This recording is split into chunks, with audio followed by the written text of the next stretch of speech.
What's the deal, my people? You know this Don Tony Teflon. I'm back at you, another one. There's something going on with the service. I know I set this up on something else, but it just didn't take for whatever reason. It's all fucked up. So if you're on that other stream, I'm gonna try to let everyone know that you know I'm not on that stream right now. It's just, for whatever reason, it's all messed up and stuff. I'm sorry about that. I had to redo the whole thing real fast and everything else and all that. But the other one is still there. I'm going to try to delete it so that in case people see it there or something like that. But it's just a I don't understand what's going on with YouTube sometimes. It's messed up and everything. But regardless, I'm here right now, and that's what's important. And you're here with me, and that's what's important. Let me see if I can just delete this other one so people can get away from it and not have to mess with it. This would be this one right here.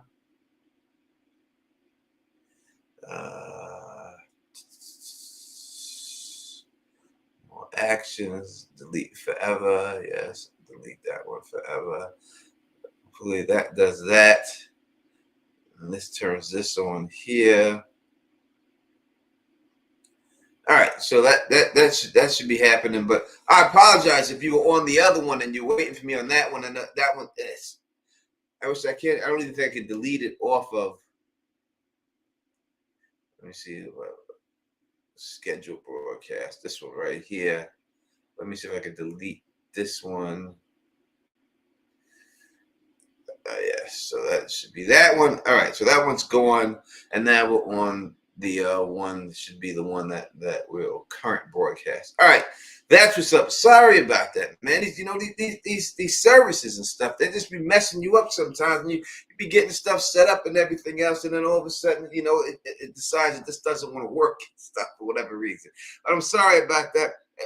Let me explain a couple of things real quick before I get in here, and thank you everyone for watching. Hopefully Phil will join us. You know, he's always we'll see if he can get up in here, but he'd be busy sometimes, you know what I'm saying? But first, let me say this.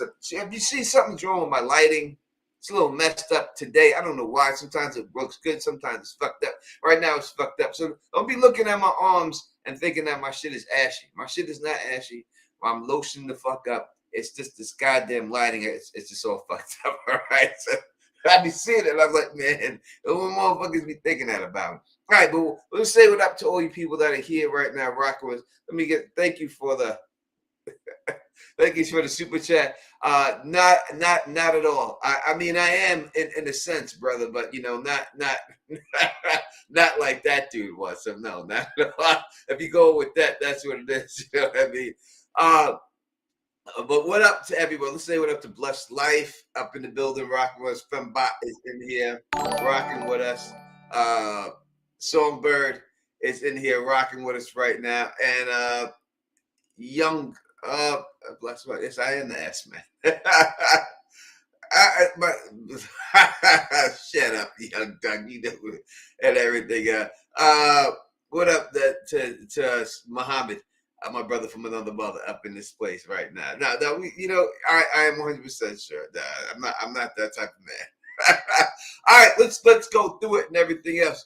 I am here to talk to you, and thank you for the super chat. I really appreciate it. I'm here to talk about theories. We got a lot of theories out there. I just put a theory out there, and people in the comment section of this theory I put out there, I don't know if they fully understand, because the questions they asked me make me think they fully ain't getting when I'm laying down on it. So maybe it's my fault that I didn't spell it out correctly for them, good enough and stuff. So we're gonna talk about that.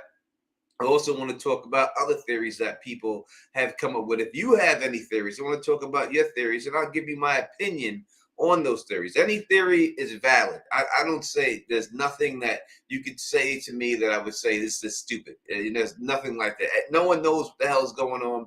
Every theory is valid. So you have the right to say whatever you want. And that's just what it is. So, just say what's on your mind and everything else. And that's just the way it goes. You know what I mean? So you have a theory you want to put out there, put in the comment section and everything else. And then let me know what's going on and everything else. You know what I mean? So let's go into my theory I just put out there was that Jade was behind this whole situation. It's got a lot of positive reviews and it's got some people not really understanding it. So I think one person put out there, how could Jade be behind this when Victor is older than Jade and Victor's been there longer than Jade?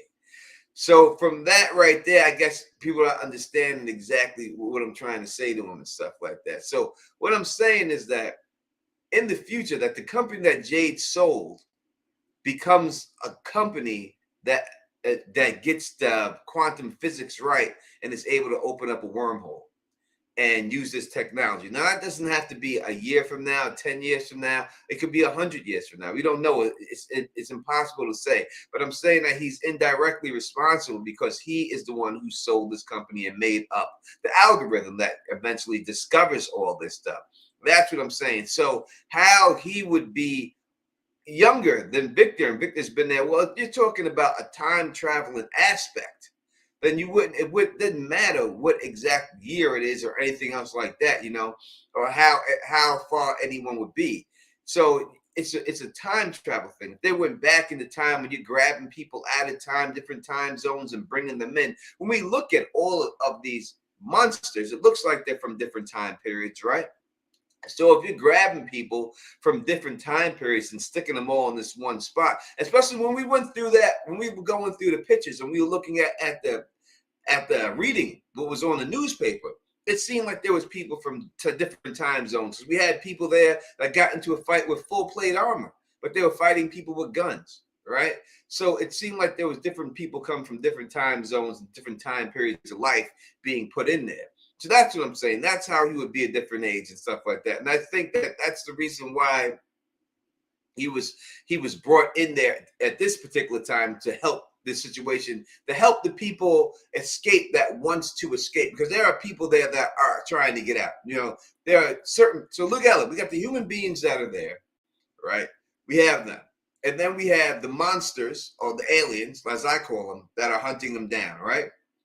Then we have the aliens that are talking to people, trying to help people, whether it's the boy in white or whether it's the ones that are going into Sarah's head. We have those. And then we have people above them that's pulling the strings on everybody. And those are the top dogs. So when we look at everyone, there's 4 sets of people that are in this show that we know. 2 sets we haven't seen yet, unless you want to consider the boy in white one of them. Then it would be 1 set we didn't see. Now, when maybe the guy inside the tower has something to do with it, the guy, the ZZ Top guy, we have to wait to find out and see if anything else. Blessed life after you think Jade is aware of that. No, I don't think Jade knows anything about this whatsoever. But I think that his statements, when I put the video, I'm not going to go through the video. You can watch the video and see exactly what I'm saying. But his statements that he puts out there, it pretty much spells it out exactly that the people like me are the ones who put the cheese and you guys are the rats. The people like me are the ones who put the cheese for you rats to run around the maze. And that's exactly what it is. So people like him, who would be people like him? Well, the people he sold the company to, right? And then therefore. If you want to go through it, and I can say it like this. If you look at the movie Terminator, right? Terminator 2. Well, Terminator. Original Terminator, not even 2. Terminator. Look at that movie and look how time travel happens. John Connor in that movie sends back a soldier to protect him because the Terminator is being sent back in time to kill him as a child because he leads the army victory over the Terminator, right? But it's that soldier that he sends back that winds up impregnating his mother and making him, right? So that guy he sends back is his father, but that guy's already in the future. But he sent him back into time. So you got to think about it as a situation like that. Like John is already born before he meets this guy. This guy hasn't even been back in time yet. He's had a full life that got him to that point where he meets John. But it's when he sends him back that he creates John. And in T2, when you deal with that, the reason why Skynet is built is because the original Terminator's hand, they find it. And when they find that hand, that technology from that hand is what they use to develop Skynet in the end. Right? So it's a situation dealing with like that. That's the way I look at it, the way it's going down. But I don't think that it's taking the whole thing from them 100%. But I do think it's something like that going on. It says right here, Vinny says, at some point the term from needs to come into fruition. Well, it's also called origin in certain countries, right? It's from in the United States, but I know in certain countries the title of the show is origin. It's not just from. So we could look at the word from, and we could say, from a different planet. Where did these people come from? Different things for it, but origins is also the name of it too. So when we look at both things, origin and from, you could see exactly that how it would play out. This is the origin of these people, how they all get here and everything else, So I agree with you to a point and everything else. Yes, Blade's right. It's Jade. Blessed Life is right. Jade's company. It is his company. Right, that's where it goes and everything. So it is his company, and it's that starts. Well, not his company actually, because he sold. It was his company until he sold it.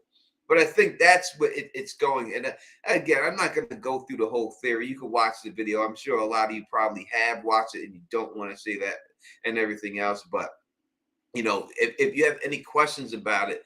You know what I mean? It's easy to talk about. Stu says, what if this is purgatory? Well, we know that it's not purgatory because we see Tabitha went right up to Father Kotri and basically asked her straight up, did we die? And he said to her, and she's like, oh, this is probably a stupid question. And he said, no, you're not the first person to ask me this question. So I've been able to talk about this answer many a times.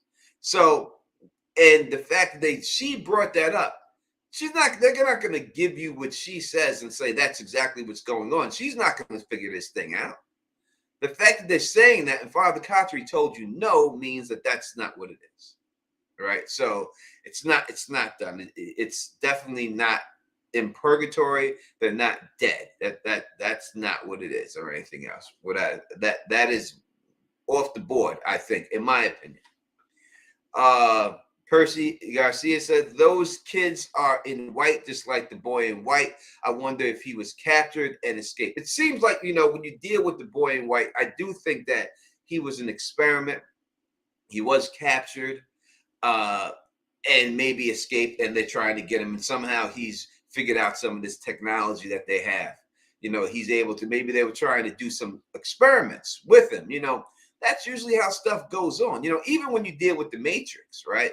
It's kind of like the same thing, right? You have someone who's not taken over by computers, living in a simulation the whole time, not realizing what the real world looks like. It could be something like that. Not exactly like that. I don't think they take that whole thing. And I don't know if this is a full simulation. But you got to understand that Jade did think that this was, when he first thought of it, he thought it was some type of escape room. Right.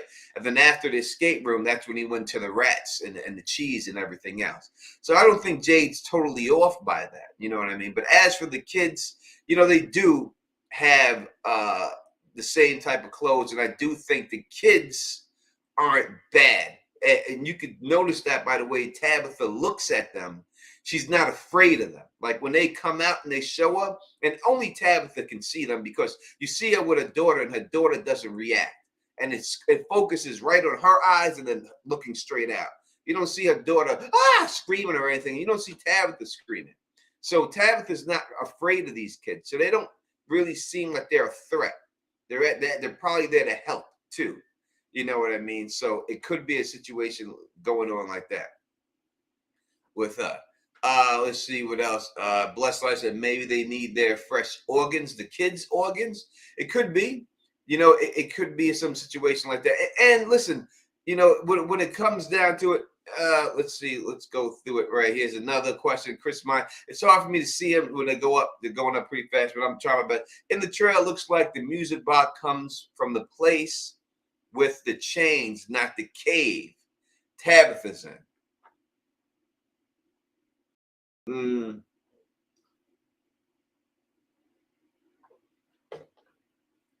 All right, so that makes sense because we see the music box. Well, it's on some rocks. We see it. It would make sense for the fact that the next time that we actually get a good look at it, it's with Boyd. So if it's in a place with the chains, we know that Boyd is there, then we know that it's related to Boyd. The music box then showed up twice with Boyd. So for that reason, I would say that makes a lot of sense that most likely it could be something dealing with that. Phil is here waiting for setting up right now and everything else. And that means you can call in 781-990-8509. Make sure you call in and leave your theories and everything else. We'd love to hear from you. 781-990-8509. When you do call in, put your title of who you are in the chat and where you're from. It's always good to connect a voice to the person on there and everything else. I really appreciate doing that and everything else. But yeah, that music box could be with Boyd there. I'm not going to tell you that it's not. Vinny says the show is without question an escape room situation. Who keeps feeding them? The thing about escape rooms, when you do an escape room, is that it's fake, regardless of, it's a fake, but it is without a doubt. I mean, they're trying to escape from a town. So therefore, if you're saying they're trying to escape, it is an escape room, right? They're stuck somewhere and they're trying to escape. So without a doubt, it's an escape room to that effect. I don't think they just bring that up, in passing. I think they brought that up to let you know. And then he says, talks about the rats and the cheese. So I do believe it's some type of, someone's playing a game with them, that they're in there and someone's playing a game in the end. It's just, they're doing it. And you hear what he says. He says during the trailer, he says it straight up. What if someone's trying to see how far you could push the limits? And again, if you look at the video I did before that, and I broke down the first Jade video with Ethan, and I broke down that there was the Raven was in the back, right? The poem from Edgar Allan Poe was on the chalkboard behind Toby, right? And I explained to you what that poem is. The poem's about grief and struggle and how someone can cope with loss until it drives them insane. And basically, that's what this dude said in the trailer. He says straight up, what if someone's trying to push people to their limit? So it could be a situation where they're trying to push someone to their limit to see exactly how it's going down with them. It could be a situation like that, without a doubt.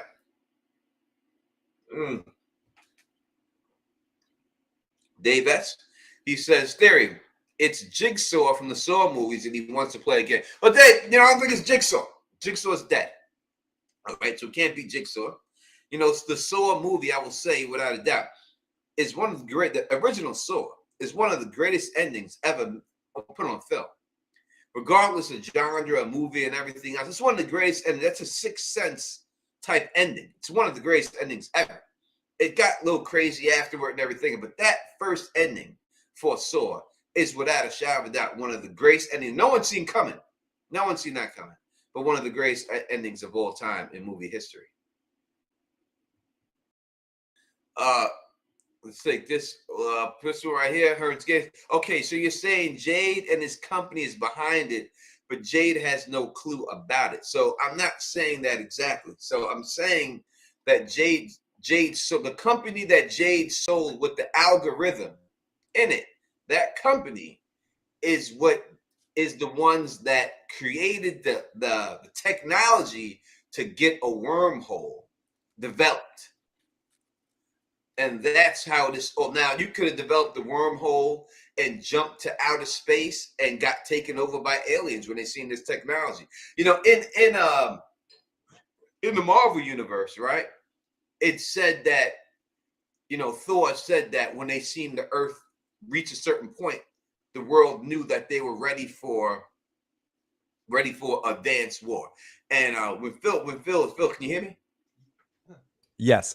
All right. So when dealing with space Trek, right, Star Trek, because I know you're when humans were contacted by the aliens, why did they decide to contact them Okay, the reason why it goes to kind of what you're saying. The first time that humans made contact with aliens in Star Trek was at first contact, which was the Vulcans.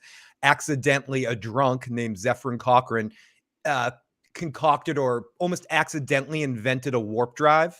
And again, it's similar to what you were saying before I got on here. Like, it was a causality loop where actually the Enterprise D, Geordi and Captain Picard and Data and stuff, they travel back in time to help the future happen. But the Vulcans were monitoring space traffic in the area, and they saw a planet that shouldn't have had warp technology have warp technology. So the Vulcans decided to make it a point to introduce themselves and welcome the humans into the Federation, or, you know, into the fold. So essentially it was by observing the technology and someone being more advanced. So your Jade thing, essentially what you're saying, to go to the Terminator reference that you made earlier, you're saying Jade is Miles Dyson or whatever it is. He invented this thing that he doesn't realize that the thing leads to the thing, but he did help in part to create the thing that caused this eventually, essentially. Yes, right? yes, that's exactly what I'm saying, without a shadow. Hi, everybody. That's what it is. And yeah, so aliens contacted Earth at that time because they were able to develop. They waited for them to reach a certain level, because you got to figure, if aliens are more advanced than us, then they're like, what? Let's let them, when they reach a certain level of existence, of technology, now we can communicate with them and talk to them because they're kind of on our level.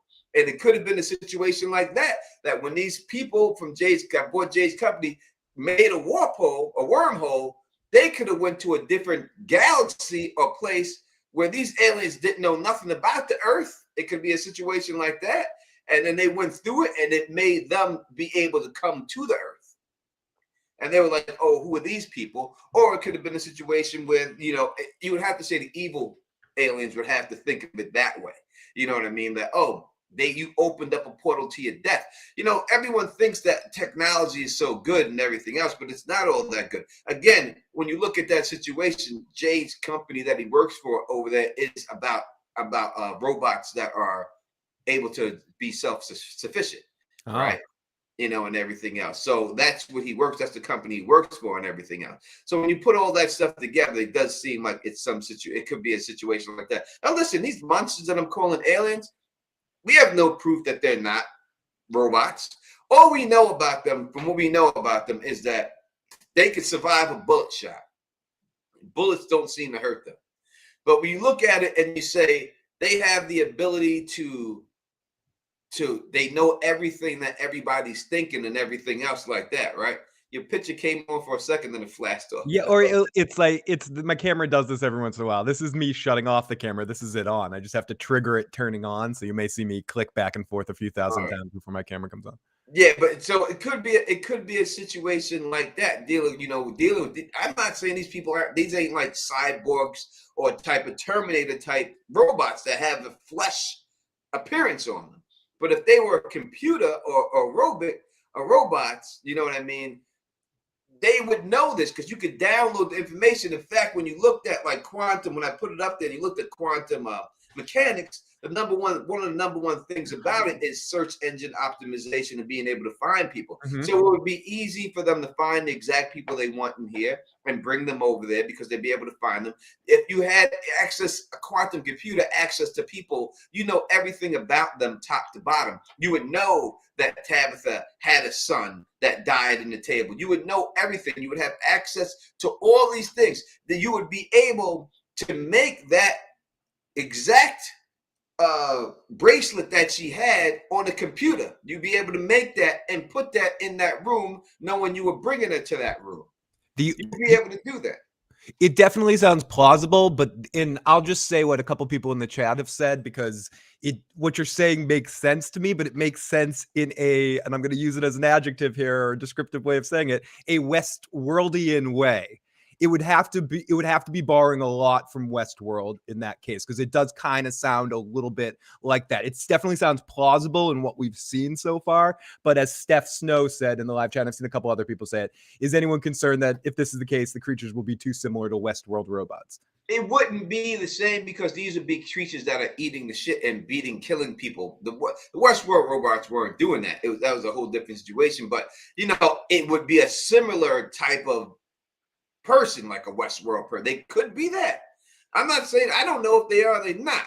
I'm just saying that don't be shocked if that's what happens. Yeah. Don't be shocked when because it seems like, look, they could run if they really wanted to run after these motherfuckers if they wanted to, but they choose to walk. Is that in their program? And they program just to walk. Right.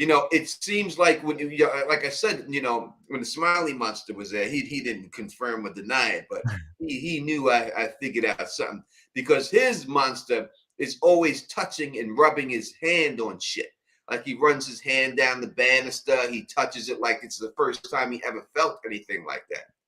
So it could be a situation like they could be a robot. That's all we know, is that they could take a bullet. We don't know what's inside of them or anything else like that. So until someone cuts one open, we ain't gonna know what the hell they are. And I guess if we go by this, if we're going down this road as we do with the What If game, if we're playing this, then everything that happens could be explained from programming. The other things that we, I guess, technically know about them, if we're splitting hairs here, is they can't come out at night, as far as we've seen, which could simply be in a programming that they could just be told not to come out at night. And then the other thing with the why am I blanking on the names of them? The little trinkets that are used to talismans that are used to protect could be a computer chip within the talisman that sort of keeps a magnetic wave that keeps the potential things away, or again something within their programming that if they see that set up a certain way that they have to stop their attack unless they're invited in, which is the only difference that we've seen in that situation where Porn Stash invites her in when there are talismans protecting that particular house. When the door is open and the vampires are invited in, then you can come in. And again, all that could be within a rule set or a subsystem that's set up for the game in some way within Android. Definitely, the microchips inside the talisman is a great theory. It could be a situation like that. They could have that there, and then when it's off the wall, the force field is down, and they can't get through when that's up there. It could definitely be that. It explains how they know everything about everyone.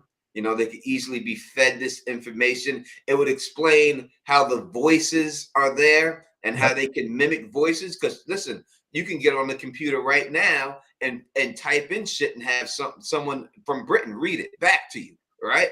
So if you're talking about quantum technology, they can imitate any voice that they want to imitate, any voice. It would also then, when you see them grow the long fingernails, that could be easily done if they had some type of robot underneath them that stretch the skin out like that. I mean, just look what they can do with those kind of things in simulated voices, but look what they can do in Hollywood with deep fake stuff, with every Star Wars character that they brought back to life from the dead or de-aged, whether it's young Luke Skywalker or Grand Moff Tarkin or Leia.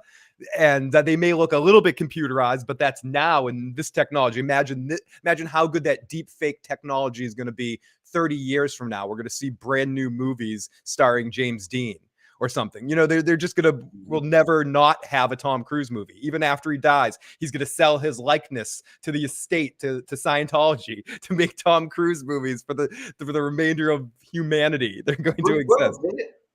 Yeah. He did it too. He did it. Bruce Willis sold his likeness that they can make movies with him and stuff when he's out, because he has that disease. What up to Anna in the chat? So what up to Carl way in the building, rocking with us right now from down under, the thunder from down under. Don't worry, James T. Kirk. We'll be back with some Song of Ice and Fire stuff soon as well. I missed the Song of Ice and Fire videos. We're talking. Yeah, we'll be back. This is just from time right now.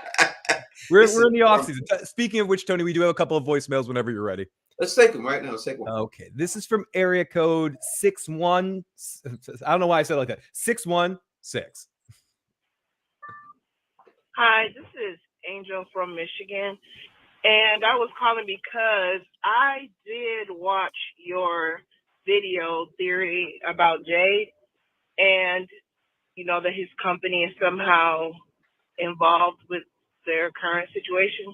My only question to you, and I don't know if it's been asked yet, is how does that work into your alien theory? Because if it's science and not necessarily alien, how do those fit together? I would love to know. Thank you. Yeah, I think we talked about it a little bit here, but thank you. Maybe I should have answered that earlier. But yeah, if they invented a technology that opened up a wormhole, they could have opened up a wormhole that allowed the aliens to get into there where they're at. And it could be a situation like that. These aliens could have this technology now. They bag them up and everything else, and that's how it's going down.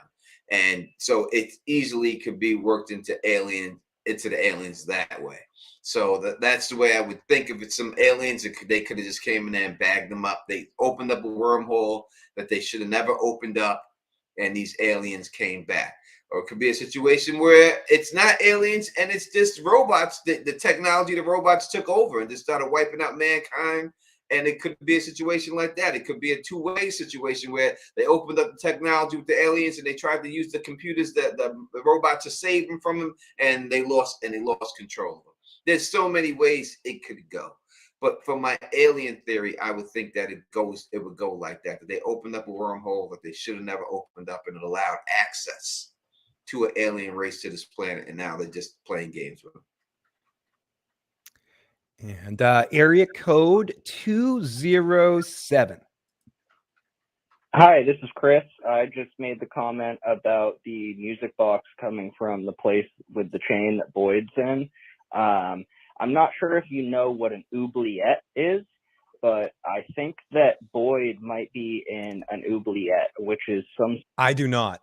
Sort of like dungeon that would be in an old castle. When we see him with the captured guy and the chain, it looks like it's stone built and stuff like that. And then after that, when he's in the woods, he's holding a torch that looks sort of like it might have come from a castle. There's nothing in the place where Boyd is stuck to make it look like a chimney or a well, because it's square. So maybe it's like an oubliette, like he's being punished. Now, one quick second. The term oubliette is a French origin. It comes from the French verb oublier, meaning to forget. The oubliette was a dungeon with zero light entering it, enterable only between a trap door or through a roof. And they threw the poor victim in to be forgotten about. All right. So I said that in my video. I said that that's how Boyd is. If you look at the video with like what's going on with Boyd, and you can see him. I said that there, and I called it a well. And the reason why I called it a well is because there's a rope that comes down the middle, like usually a well would do with a bucket, right? It would have that wheel. Any cartoon, you see the well, the bucket's right down. That's the type of rope it is. So that's why I called it a well. But I said that in that video, he meets that guy because it's the exact same rocks when you see him outside with the torch, and then you see him with the torch off. So that's why I said he must have escaped during night, realized that there was creatures out there, and then turned the torch off. But it was definitely some type of dungeon situation going on there because the guy was definitely chained to the wall. So yeah, I 100% agree with you because you agree with me. Easiest call all night. We can keep this going all night, man. Let's keep it going. But no, I didn't know the term oubliette. And I'm glad that you definitely. No, and I'm pretty sure I did say a boob-I-let, is as Steph Snow called me out on. That's what Carl Wayne says. I heard that too. You said something about boob. I don't know what you said. But I 100% agree that that's what's going on with Boyd. That guy in there is the guy that must somehow save him. How he does it, I don't know, because his arms are definitely chained to the wall. So maybe he throws it down there with his feet. Who knows? I don't know. and gets that rope down to him, and he must curl up there somehow and then pull the torch off the wall and escape like that. And if you're saying that the music box, no, I didn't say this because I didn't put that together, seems like he's there with Boyd. Again, I believe that does make sense. And I thought it was with Tabitha, but if you're saying this with Boyd, it does make sense because the next time we do see the music box, when we get a good shot, it is with Boyd. So if it was there with Boyd and then with Boyd again, it makes sense that it's linked to Boyd. So I could go with that too. And let's see in the live chat, people are talking about Under the Dome. So I kind of like, I'm not sure. We've talked about, a lot of people have questioned us or asked the question about the time travel thing. Yeah. And this is the first time I've actually given thought to it. Great video. As always, you make your case. And it does make sense in some way. The only issue I have with it is it goes from 0 to 1 million sci-fi pretty quick. They're going to have to get there gradually. And we're going to have to start getting a little bit more sci-fi. If it just happens to end up being something to do with aliens, that's something that they could just kind of put in there at the end as a reveal in one episode or something. And if they do it right, it could make sense. Something like this, they really need to build and lay the pipe for this. So I'll be looking for this in season 2 because I personally didn't see a lot of it in season 1, but the couple of points you bring up make a lot of sense. So it is something I will kind of keep on my head going forward. But they need to start. We need to get more backstory about Jade if that's the case. We need to get into it a little bit more. You know what I mean? Well, you got to look at it like this. Let's ask this question then, right? There's voices told Sarah specifically to kill Jade's friend, right? Mm-hmm. They could have told her to kill anybody, but they said that he has to die specifically. Toby. What the fuck did Toby do? Besides having a dumb name, right? every black person in the world hates the name Toby. Because of goddamn roots. We all hate Toby. We can't stand that name Toby. Every black person, we hear Toby, we hate it. My name's it's not Toby. It's not fucking Toby. It's not Toby, motherfuckers. That's not what it is. We hate Toby. So every black person in the chat, you know what I'm talking about. We hate Toby. So, but what did Toby do that would make these creatures contact her and say she has to kill him, and then to cover it up, right? To cover it up and make it look like the monsters did it by leaving the door open and pulling out his insides. That's a difficult procedure to do. That's not something that everyone do. Why specifically did they have him kill Toby? What would be that reason? And the only reason I can come up with is that Jade had to take this thing seriously, and he didn't start taking it seriously until he seen his friend's dead body. Yeah. And that's what triggered him to go into, I got to find a way to get the fuck out of here mode. Before that, he was riding the bike around. He was all happy. He was eating pancakes. He was just, oh, this is great. Blah, blah, blah. Smoking lots of weed. It was until he seen the body of his friend. And then he said, you know what? This was my call to action to get something going, right? There's a hero's journey, right? That's been written out a million times, and every hero's journey always starts the same way, right? You have the reluctant hero until he gets his call to action. That's the way it goes throughout any story that's ever written. Jade was the reluctant hero. His call to action was when Toby died, and that's when he said, I got to find the fucking way out of this thing. And the people told Sarah specifically, this is what they said. I'll pull the fuck up. I'll play the audio. But they said specifically to her, if he dies, we can go home. Right? That's what they tell her. Kill him and we can go home. That's what she tells her brother. So his death correlates with them going home. How? They're still there until Jade starts thinking about a way to go home. So that's why they had her kill him. And that's why it was like that. And that's why somehow they knew Jade is the one to get this done, because Jade is the one who created this algorithm in the first place. Very interesting, Tony. I'm not, your checks and balance makes sense because either way, it shows a level of importance for Jade that other people don't have. So even if it's not this, there's some reason why Jade was manipulated and influenced in this way. And I love your invisible beer. You have to like only drink Rolling Rocks from now until eternity now, because I love the invisible beer. But you said, Phil, before you said we haven't seen the time travel stuff. No, not yet. We have.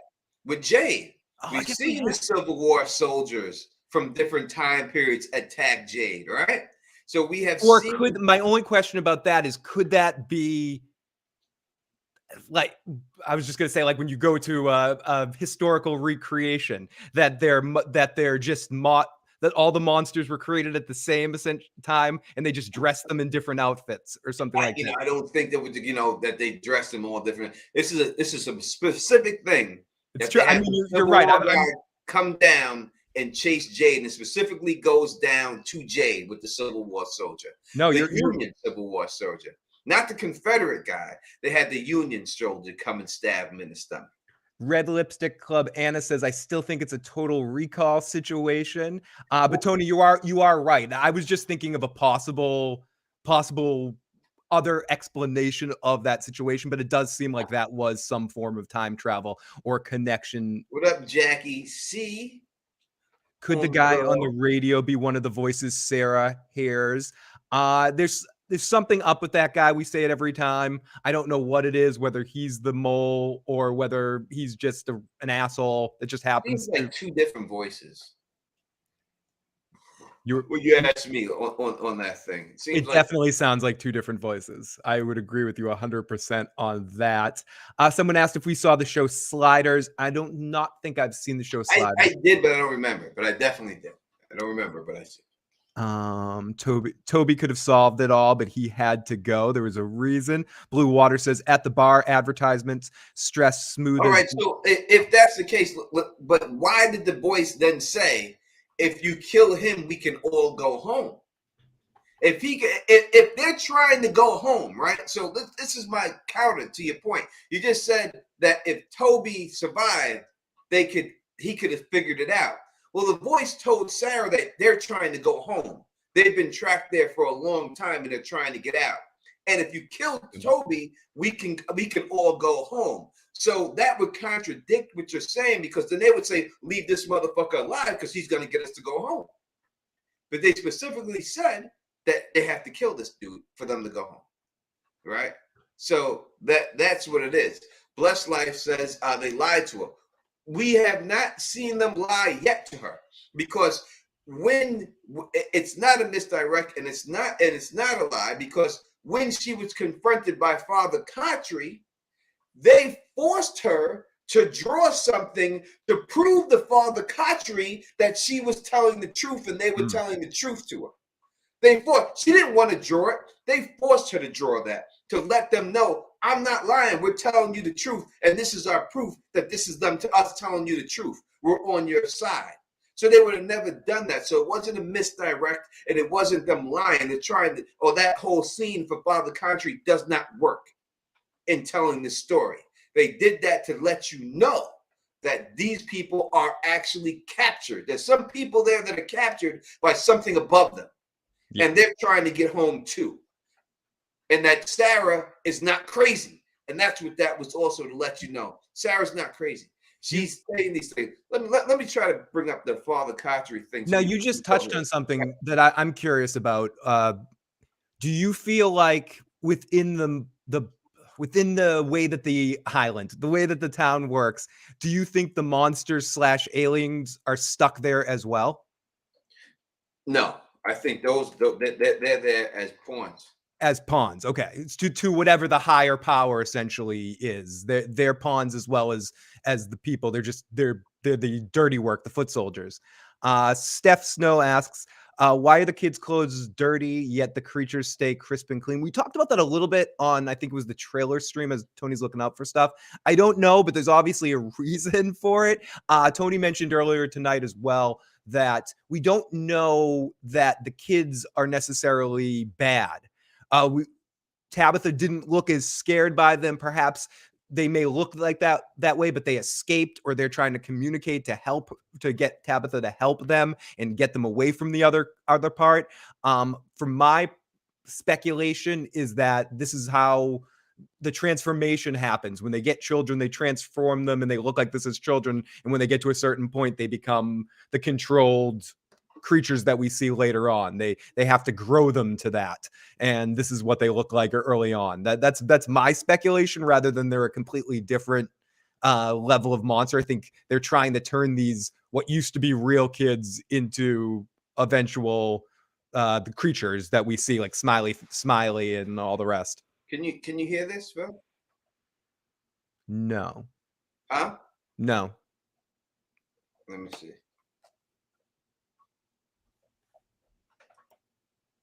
I cannot.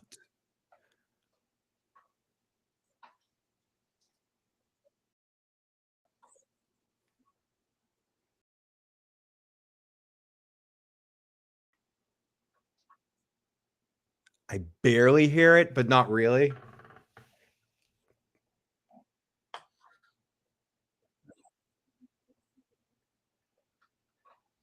I don't know how I could make it.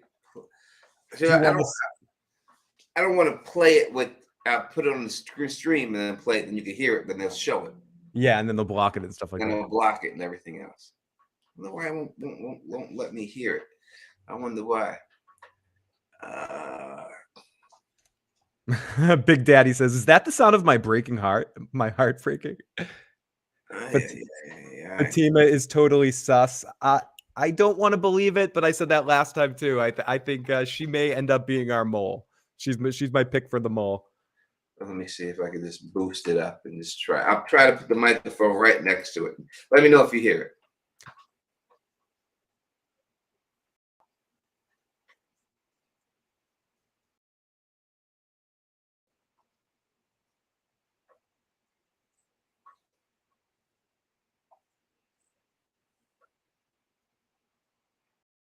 I don't, if it's playing. You don't hear it? No, I didn't. Can anyone in the chat hear it? Maybe it's just me. Betrayed King says no, too low. I hear nuzzling. That's me with the microphone. I'm sorry. Nuzzling the microphone. All right. I'll save that stuff for my next video, man. I'll save it for my next video. You can hear it. I'll play it for that. Carla Wayne says Fatima's dancing with the devil. But yeah, I agree. Dance with the Devil by the Pale Moonlight. I'll be right back. I can't see her being that important that they have her, that she's doing that. I just that's the way I don't see it. I don't see her being that important that she's able to pull this whole thing off. Yeah, I mean, I hear that, but if they develop her character more in the sense of, if anything, unfortunately, I'm trashing both of our favorite guests. If something happens to Donna and Donna dies and Fatima takes over control of Colony House and becomes a bigger character, then down the road, because of her connection to Boyd's son and how close she has to the family connection, it's a very interesting point for someone that would be on the other side to have power. Because she could turn Boyd's own kid against him, theoretically, in a situation. So I think that's the point where that could be a good into the town, because the way you break Boyd is through his family. So you have your mole go at his kid and fuck up his mind, so it messes with. So that's the way that I think they could make it in there. But I agree with you in what we've seen from her so far. It's not, there's just something about her performance that seems like there's a duplicity there. And maybe it's as simple as we don't know her real past and we're going to find it out later. But to me, I just smell something in there's more going on there than meets the eye, Tony. I feel you. We shall see how it goes. Let me take the super chat. Thank you, Dave, for super chat. Again, if you have a question, there's a lot of people here. The chat, it moves up fast. And if I'm not answering your question, it's not that I don't want to. It could be that I don't see it. So if you call in on the number 781-990-8509, if you do that, you super chat, I'm going to see it because it's going to highlight it. Now, I'm not saying you have to super chat to get a question. That's why I'm offering you the number. But I'm saying those are ways that I could definitely see the question if you're trying to get it. So I don't want you to think I'm ignoring you. Call the number 781-990-8509. Definitely. And Tony, just to offer an alternative, you're afraid of calling in, you don't want to leave your voice, whatever. You can also text that number. I mean, I want to encourage Tony to give super chats. Definitely give the super chats. But if you don't have any money and you want to get your message in and we're missing it past the chat, you can text that same number 781-990-8509. If you're shy, you know what, knowing it, you can put a text message, put your thing in the text message, and we'll read it out that way. So Dave, I think the creatures are using some sort of telepathic mirage to entrap the townspeople. That's why they know where they are at all times. Names also. I don't know how a mirage would make them know their names. It's a mirage. I don't know if that's the case. So it's hard. That's a hard. So you're saying that they're putting images in their head, the creatures. So the whole town would be a mirage. You'd have to explain this to me a little bit more in depth because I'm not getting it. What's the name of the Spider-Man villain? Mysterio? Is it like Mysterio's doing this? He's setting up. So the whole thing, then the town, but yes. Am I wrong to interpret it that way? Is that what you're saying? It's no, like that's what I would think he's saying. I think he would say. I think he's saying some type of mirage that they're seeing in front of them. Yeah. But I don't know how that would make them know everything about them. And when we had Pega on, who plays Fatima, she specifically said the most creepiest thing about the creatures to her is that they know everything about everybody. That's what she said. Yeah. So we know that they know everything. How do they know everything? If you want to use the quantum computer theory, it's easy to see that right there. Ted, we got $10 super chat. Thank you so much. Very generous. No question. Just really excited for season 2. And thank you. We truly appreciate it, man. 100%. It helps more than you know. Keep donating when you can. And we're all excited about season 2. And we're going to have a lot more of these guest cheers to season 2 right there. And we're going to have a lot more of the cast members on and everything else. And this is when you get, it's the only channel that's going to allow you to call in and ask the cast members questions, right? We do that, right? Speaking of calling in, we do have another voicemail. This is from area code 870. I believe it's Debbie. Debbie from Arkansas. Okay, when you see Boyd talking to the people, there's a man saying that's long-haired, long beard. He's carrying a gun. Yes. Is he the one that was in the cave? Duck Dynasty? Did Boyd rescue him? Yeah. Because look at the way he looks. He looks just like the guy that was in the cave. Bye. 100%. I thought that. I did myself. Yeah, but when I got a closer look at him, it did not look the same when you see it. You know, someone sent a picture. Oh, God. Oh, it didn't look, when you went on closer exploration, it didn't look like it didn't look like him. It didn't, but it looks like Sons of Anarchy. I can pull this up. I would hope that a lot of y'all are in the MGM, the From group on Facebook. I'm in that group.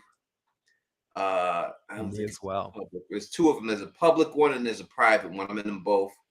But there was a picture that was posted on there on one of these groups. I'm going to see if I can find that picture right now. And that, I think, may shed a little bit more light on that situation. Blessed Life says Kenny, while Tony's looking that up, Kenny said that he could not handle seeing another dead body, and then he found his dad. Maybe they told him they would kill his mom if he would be the mole. Could Kenny be the mole? I don't think Kenny's the mole, but I definitely like your theory, Blessed Life. It's again well thought out. I could see where your rationale is. There's something so genuine about Kenny and his not getting girls. I don't know. Maybe I'm being blinded by his aw shucks Millhouse-ness, but I think Kenny's on the level personally. Yeah, it would be hard for me to see them do that to him. Haven't they done enough to Kenny, Tony? Haven't they done enough? Oh, Kenny. Yup, it's me. Thank you so much for finally catching a live. We're really excited to have you here. Please, if you want to call on in and say hi, you can call it in at 990-8509. Ask any question about From season 2. I think Tony's taking all theories this evening. Just open. Yes, any theory that you got, we'll talk about them all, and I'll give you my true opinion. If it is, it is. I'm not saying that I'm right, but I can just give you my opinion on it, and that's it. I know for a fact I'm wrong, but Tony definitely has like a 60% chance of winning this. He's got a good batting average when it comes down to these things. Yeah, when it comes down to that, I mean, you may not. I mean, history shows it out. I mean, I've gotten a lot of these things right. Better than 50% is all you're going for in this game. We're not going for a 90% average here. This is baseball. I'm just going so I don't have to eat that damn chip. That's it. I'm in. You're just trying to find any path to alien. Red Lipstick Club says not Teflon TV bringing back the Rolling Rock from Mayor of Easttown. Yes, Cody is bringing it back. We do have a bunch of voicemails. Tony, let me know whenever you're ready. I can't find this damn picture that was there, but it was a picture of that guy chained up. I commented on it though. I didn't. Is that way when you comment on something? That look on your main Facebook page. You should see something called the activity something. It's called the activity it's right on your main page. If you look at it's the activity something, and you can see every place that you've commented or liked or done all that kind of stuff. There is something on your page that does that. We do have a super chat donation from Gift Revolver. What is the possible significance of the bracelet Jim's wife found in the diner? What are its implications to the story? What the hell's activities? let me see if I can find I can find it. Tony, what's the significance of Jim's wife's bracelet found in the diner? All right, so again, it's hard for me to say exact, but it's two different things. If you want to say, and thank you for the super chat, if you want to say that there is aliens, you could say that was printed, 3D printed on purpose because they knew that she was going to be there and they knew that she would find that there. So they put that there for her to get her to feel that emotion about what happened to the kid, to maybe break them apart again because it seemed like they were being drawn closer since they got there. And remember, Tabitha and her husband were on the verge of getting divorced. That's why they took this trip, to tell the kids we're not going to be together anymore. That was it. But since they got into this town, it seemed like they got closer together. So maybe that was put there to drive a wedge in between them so that they're not close together. I mean, that's a quick thing that I could think of that would make sense why they would do it. I can't tell you exactly why that would be. You know what I mean? But I could. That's what I would think. Tony, not that this is going to help. I know how to find it on the mobile. It's called the activity log. If you go on your mobile Facebook page, it's right next to edit profile on those three dots that you'll see right there. I think that may help. Let me see if I can pull it. But yeah, it's called the activity log, and then you can see everywhere that you've commented on stuff. Let's go on my thing. You hit the three dots in the side? Yeah, and then it will be one of those many things you can think. It's right under view as. Should see activity log.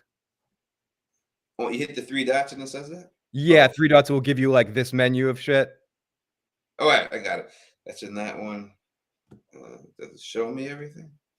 Welcome to the activity log. Yeah. I'll take it. Did you guys talk about how the children are wearing just white like the messenger boy with the dog? We did not, but I did not notice that. That's very interesting. The children are an absolute key to something, Vera Morris, and I'm thinking that they're going to be a big part of this season's narrative because we're seeing them a lot in the preview, and we're also not seeing any of the boy in white. So it's interesting if it will all come together in some way. Big Daddy says someone said on Facebook that the guy from the Polaroid pictures is on season 1, appears to be on the trailer for season 2. I'm not sure if it's the same guy. Hello, Tamara Davis. Oh, thank you. Thank you. I'm not sure. It hasn't worked for Tony yet, so I don't know if my tech support actually worked. I got him to the right location, but we'll see. Yeah, I'm trying to see. Yeah, I have it right here. We'll see if we can find it. Let's see if this is a Phil tech support success story here today. All right, let me see if I can. And then I found Tony the activity log, And and he did it. Anyway, how can I transfer this? If you send it to me on Facebook, I guess I could probably post it, or you can just hold it up to the camera and go full screen. All right, so let me see if I can set. Maybe I could tag. Maybe I could, if I put you in it, it would tag you, right? This is you're in this group at Phil.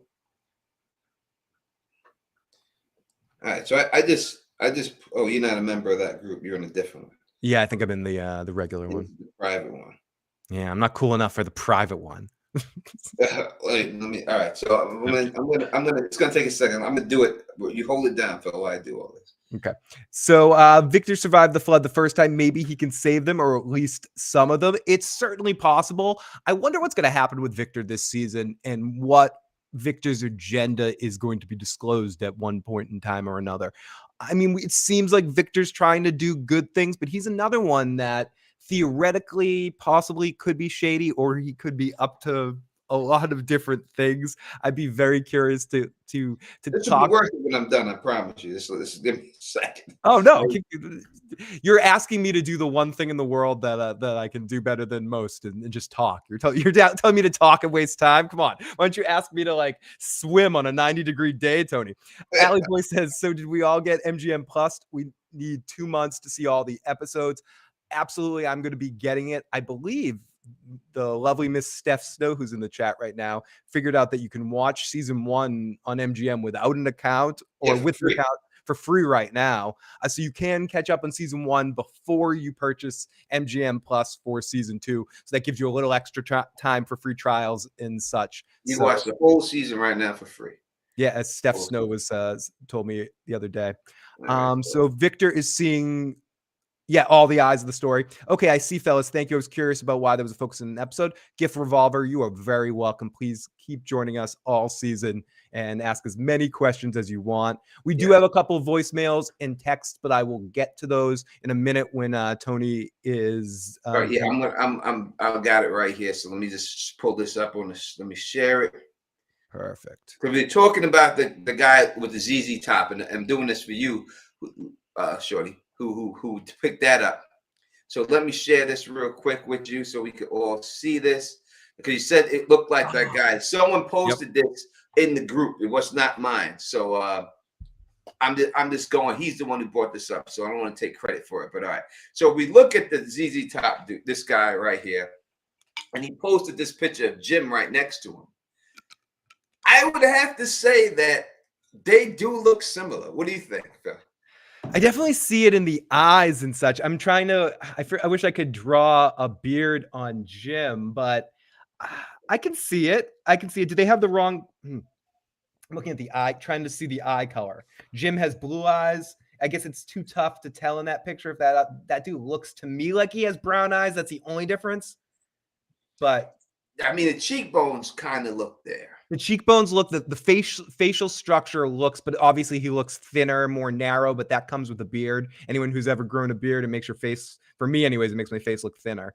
Well, my face looks fatter the less facial hair I have. You know how you would know for sure if this happens? This guy seems like he has a bullet wound in the top of his head. If Jim gets an injury on the top of his head, so that's what we would have to look at if this was the case. If Jim gets an injury on what would be his left side of his forehead, then this is him.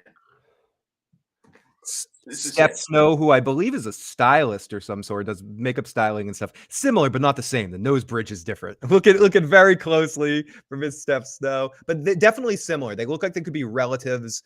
It could theoretically be Jim made up a little bit different, looking a little bit more decrepit, like the actor made to look like that. Yeah, this guy's definitely starved out. You can look at it, he's thin, it's gaunt. You know what I mean? I think would be the word to use right here. So, that would be a factor in the whole situation, too. You'd have to put that in there. You can't look at the eyebrows. I mean, this guy's eyebrows don't look like they've been teased. Jim's look like they've been plucked.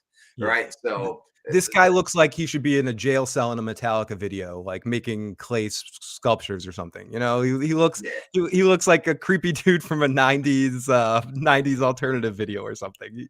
He's if any of y'all want to see stuff like this, just go join the Facebook group MGM from on MGM. The private one is the one. This is from the private. So you want to join the private. 2 groups. The public one and there's a private one. More stuff is posted in the private one that I've seen. I mean, I'm members of both of them, but that's what it is. So that's what I'm saying. So I don't think this guy is the ZZ Top guy. No, I think this guy here is important, and I don't think the ZZ Top guy with the gun is important in the show because he's not listed as a main character or anything else like that. I don't know about you, Tony, but this guy also gives me bad guy vibes. It's something going on with him. Songbird saying that he could be a wizard. Yeah, he could be a wizard. He looks like evil wizard, like Saruman kind of kind of vibe to him or something. He has a Christopher Lee kind of vibe to him. He definitely has an evilness to me. Like I'm getting like monster alien side out of him, but maybe I could be wrong. That's the key would be is if he gets that bullet wound on the top of his head. If he gets that head wound, Jim gets bumps his head on the left-hand side and gets a wound, then you know it's him. You shall not pass, Toby. That's the way this feel and everything else. That's the way. But we'll take some calls that come in. Thank you for calling. This is from we've got the voice at 916, but we'll save that for next. This is from our buddy at 207. So first off, I just want to say, love the content. I watch quite a few different channels from, and I think yours is the best by far. Just got to say that. Second off, I want to know what each of your favorite scenes from season 1 is. I distinctly remember the scene of the smile monster looking down over the balcony in the colony house when he gets in, as just like such a good shot from the first season. Thank you, guys. You know, when that girl was riding the guy in Colony House, but I thought that was a good scene. But you know, my favorite scene, without a shadow of a doubt, is when Porn Stash gets his tongue ripped out. Dude, I swear I'm not fucking copying you. Like I'm glad you got to go first. I'm pissed now because now it seems like I'm just an all-star. I was gonna say the Porn Stash situation because of how fucking hilarious it was. And just to take it to a next point, our good friend Fandom Desane is catching up and watching for the very first time, and we're in my Discord group, and he starts commenting, "What the hell was this guy?" He doesn't call him Porn Stash. It's like, "What's this guy letting this girl in the room?" Like it still comes up. It's the moment you talk about it. And I mentioned there, I was like, "Oh, Tony had a very specific nickname for that guy," and that was the highlight of the season. Because it was, even with just your coverage of the show too. I feel like with the whole Porn Stash situation, that whole, I would go as far to say the whole situation, her talking him into, I'll go a little different. Her talking him into letting him in the window, I thought was my favorite part because it just showed how manipulative they are. It showed a lot about her as one of the monsters. It showed a little conflict. And it showed how stupid Porn Stash was, and it was just great. You gotta think about it. This is what. Let's really understand how stupid Porn Stash is. Let me understand this, all right? Because this is what happened, and this is what you have to understand. They're inside of a place that they're getting eaten by monsters. He's been in here somehow. He looked out the window and seen this bitch and said, "Yo, she's hot." Right? Yep. These people are eating people. And he's like, "Yo, she's hot. Let me leave flowers outside for her." Right? Dude, that would be like Nancy from the Nightmare on Elm Street would be like, "Freddy's kind of cute. You know, I kind of want to pick up Freddy." You know, Freddy's kind of cute. Let me put something out there. He's got a nice smile. If you just give him some Noxzema for that face, he'll be kind of cute, you know? I mean, I'm talking, he's looking outside, see these muzzles. Yo, that bitch is hot right there, son. I mean, you gotta be high. That's something someone high would do. You know, he's high or something. And he has to be like looking outside, smoking like, "That bitch is hot. You see her right there? Yo, son, look at her. Look at her right here. She's hot." Dude, you know what? I can turn her. Just give me 5 minutes with her. I'll turn her. She's gonna be mine, dude. Hey, this motherfucker started leaving motherfucking flowers out there. Yeah, he's leaving flowers. And she knew it was for her. Like, she found him and said, "This is for me." Oh, she loved it. She loved it. Red Lipstick says he let her in because he isn't an NPC anymore. He's now thinking he's thinking he has feelings. He's thinking he touched her. Exactly, Andrew. He's like, I touched her. Yeah, it's the and as Jersey Princess says, she's hot, son. Come on, she's hot. She's not, she's May Kent says the milkman's kind of cute. Exactly, May. Exactly, May. I want you to pour milk all over my body. I'm out of milk, See, Carlo Way says, if I saw Jason Momoa as a monster outside, I'd open the window. Yeah, listen, Carla. Yeah, I don't buy that. I think if you see Jason Momoa rip someone's neck off and eat their fucking inside of him, I think you might not find him as hot anymore. I think you might say, "Hey." Yeah, this is an Aquaman going, "Yo, dude, what's up? Let me talk to some fish." No, this is Drogo. Like, I mean, he was like, hey, Jason, you stay your ass out there. Wrong Momoa. Before we go to the area code 916, let's go to our text message. This is from area code 606. And as Tony was mentioning, we were saying earlier, if we're missing your comment as it scrolls by in the chat, we can do that sometimes. And you want either call in and leave us a voicemail or a text at 781-990-8509. This is from area code 606. If they capture one of these monsters and they open it up, they're not going to let us see what's inside till next season. Tony, as we maybe they'll catch a monster this season or maybe not. We'll have to see. If they do, will we get to see what it's all about, or will that be kept from us? Do you agree with this? Depends. If they don't show it, then they're robots. That's the bottom line, right? Or there's something hinky. There's something hinky. Or it's got to be, because they show it. If it was just blood and guts inside them, they're going to show it. Yeah. So if they purposely don't show it, then they're robots. They're cyborgs because they're trying to hide something from you. There's no reason not to hide that. Then if it's just blood and guts, then they show it. Then that's it. It's done. So if they don't show it, then they're robots on that side. I'm going to answer this question for Tony as well. In an ideal world, what answers would each one of you want to be the right ones? Tony wants it to be alien so he doesn't have to eat the damn chip. Yes. And I wanted to not, just because I kind of want to see Tony eat the chip. Thanks a lot, Phil. I mean, no. I mean, I'm Team Teflon here. Come on, Team Teflon. I'm not Team Audience on this one. No way. I'm conveniently sitting here without a bet. We should have. I don't have a gamble yet. I don't put my balls on the line like Tony does. I'll be honest. Tony's putting his esophagus and his balls on the line. I sit on the fence and go, anything's possible. It hit your balls. That's no. I'm theoretical. If it goes down my neck, my balls start getting hot. I ain't rubbing this shit on my metaphorical balls. Right, metaphorical. I'm not. That ain't part of the deal. I'm not rubbing no shit on my balls. Well, let's all feel better and hear a message from the voice at 916. Let's do that. Hello, this is the voice at 916. Hi, Tony. Looking good. Hi, Phil.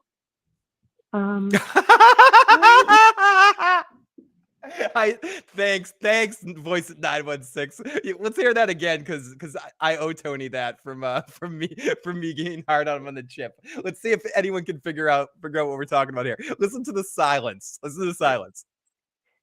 Hello, this is the voice at 916. Hi, Tony. Looking good. Listen. Hi, Phil. Jade is not a hero, and the reason I say that is that Jade developed this extremely advanced technology, and his motivation for doing it was just, I can do it, so why not do it? And then when he sold it purely for money. It wasn't for the advancement of humankind. It wasn't for the greater good, and he really didn't analyze, what could be the future implications of this technology. So I think that Tom is a foil for Jade, because Tom is a philosopher, and one of the things that philosophers always do is they question the ethics of whatever it is, whether it be power, technology, and its implications on humankind. So I'm having an issue with Jade being considered a good guy. You know, he seems very selfish to me, and I just, you know, I just had that in mind. And so, Tom, yes, he's sus, but I think he provides some important questions as to just because we can, should we? You know, that Jurassic Park question. Anyway, I just wanted to share that. You guys take care. Peace and stay sexy. Oh yeah. Ooh. Oh yeah, that's my lady right there. Oh Yeah. dang with her. And she great call as always. And I will have to say that you're right, that he is the foil for Jade. And again, Jade doesn't know because he said when he sold the thing, he just all the first thing he says, I sold it for a boatload of money. That's all he cared about. That's Tony, do you think Jade is a good person? Like, is he a good guy? Is he like, I know you're talking about the hero's journey, and it's very true that he seems like he has the most room for character arc on the show more than almost anybody else. But do you think at core, what we've seen about him so far, is he good? Is he selfish? Or are all of the above? Like, what are some of your real opinions on him as a person? No, he's not a good person. He was an asshole. Yeah. But you know, he's an asshole.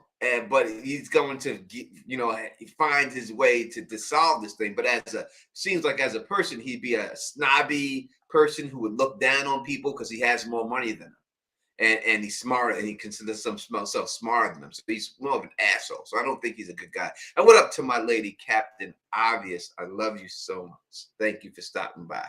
Yes, so Jade's a jerk. Yeah, asshole. Jerk. Yeah, I can't see anyone saying that he's an actual good person. Good person on this. Kenny's a good person. You know what I mean? Kenny's a good person. He's probably the best person in the town. Someone's got to help him with his pants game. The high waters just ain't doing it. How is Boyd not like? Boyd should sit down and have a conversation with Kenny. Like Boyd's the one. He seems to have an affinity for Kenny. He needs to be like, listen, Kenny, this is how you get it done. Motherfuckers, sag him down a little bit. You know, wear them shits off your ass like these motherfuckers do nowadays. He should be walking around with his boxes out, keeping him sit down to his ankles. Maybe then he would have got himself or something. And Tony, they're a captive audience in that town. It's not like she has a lot of choices, and she's still refusing them. Yeah, exactly. That's beyond it. That's like you're stuck in this place. You're like stuck on the beach with Leonardo DiCaprio, and you're still getting refused. And there's somebody for everybody. And they're like, nah, I'd rather double up on Leo than go over here. No one wants Kenny. If I was in that town and I was in Colony House, they'd call me Tony Hefner. That would be it. You'd be with the bathrobe and Tony that's where I'd be rolling this shit. Three girls walking around, the bathrobe, the cigar. Yeah. It would have to be like, listen, we have to make some money somehow, girls. We gonna have to make some money here.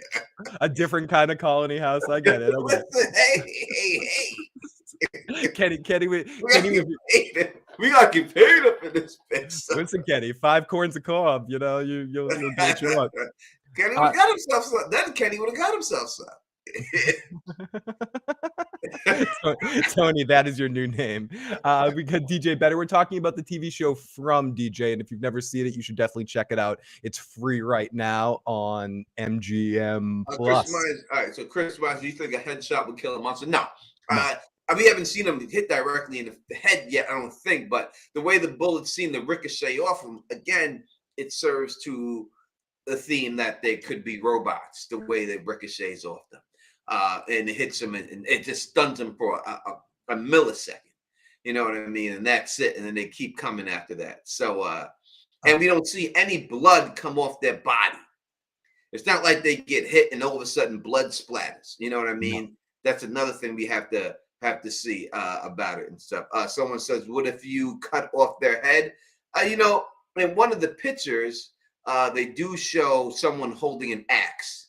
So, you know, maybe it's worked, maybe not, but you got to just catch this thing and just torture. And Yeah. that Cut it to pieces. you hit anything enough, it'll break. It doesn't matter what it is. I don't care if it's a diamond, whatever. If you hit it enough, eventually the fucker will break.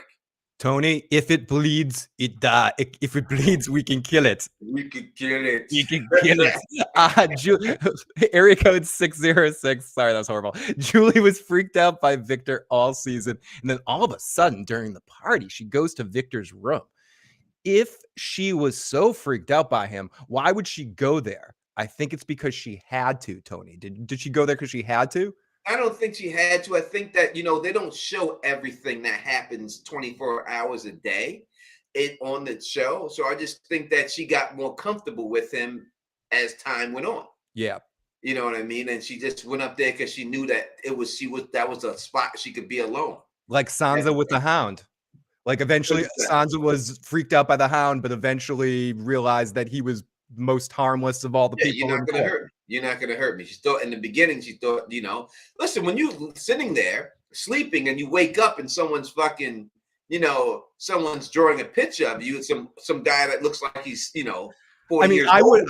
I wouldn't mind, but some people might be put off. Yeah, listen, man, you gotta watch.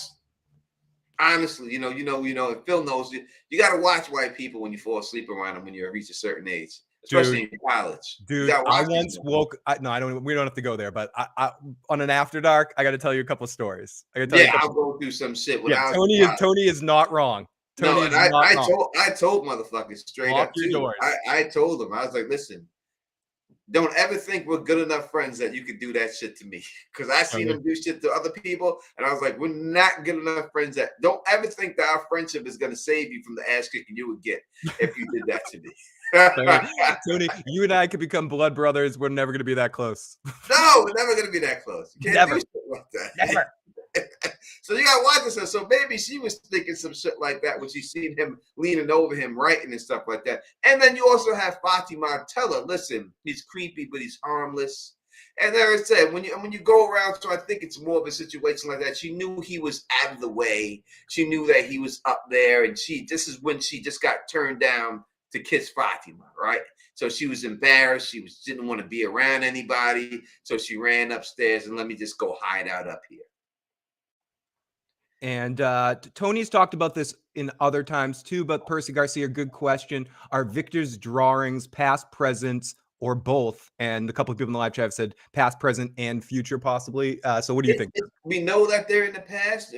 We know that they're in the present. We know that they're in the past, but we don't know if they're future drawings yet. We can't tell.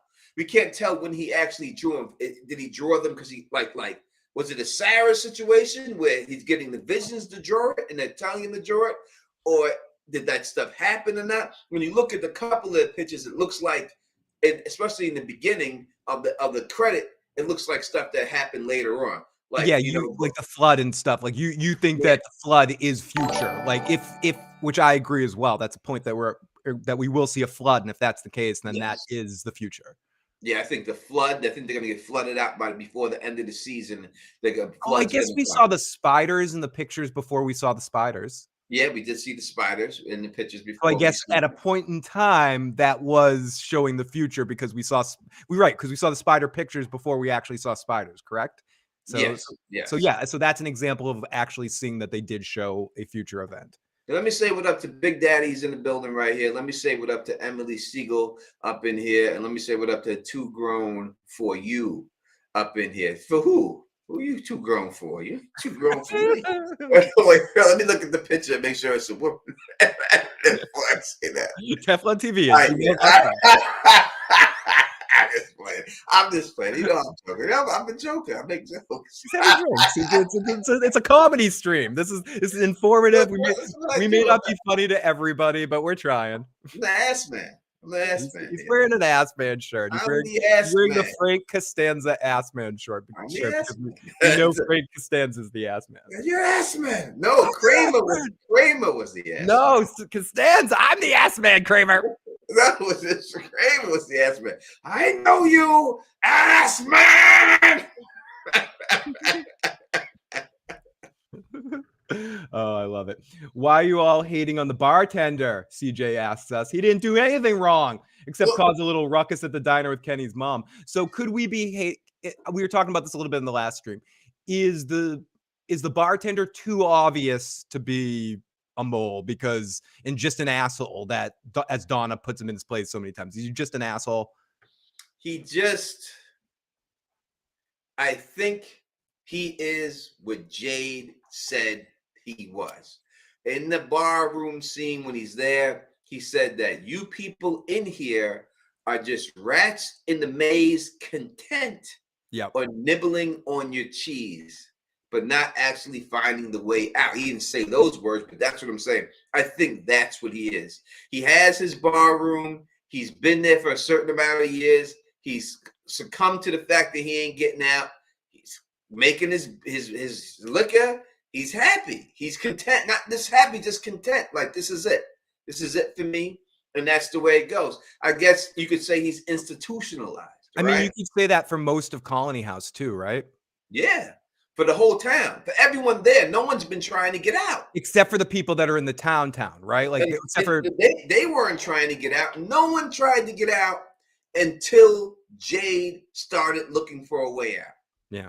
So that goes to Everyone more to else your... there was just chilling there. They were all chilling. Boyd was chilling. Kenny was chilling. No one was trying to get out. Everybody was just good there. It wasn't until this motherfucker showed up, Jade, and then all of a sudden Boyd was like, well, things are getting a little different here. The talismans worked inside of the truck.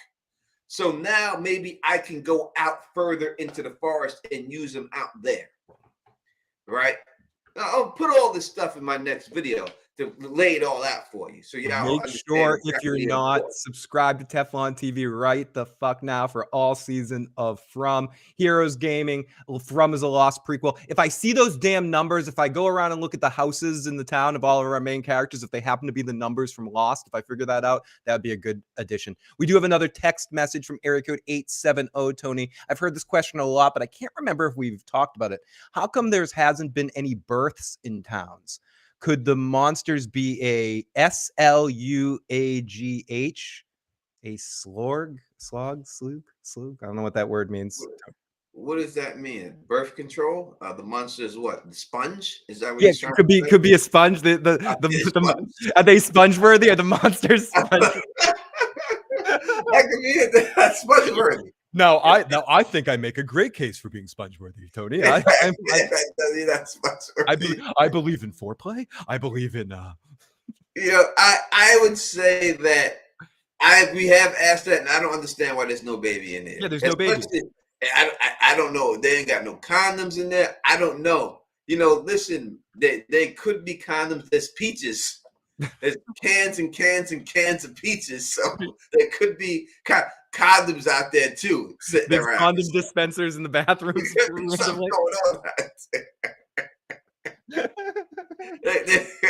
be something going on out there. There's something because that there's a lot of sex happening at Colony House. They basically said that, right? They said it straight. He goes, they said it. Colony House is all sex and drugs, but it's not.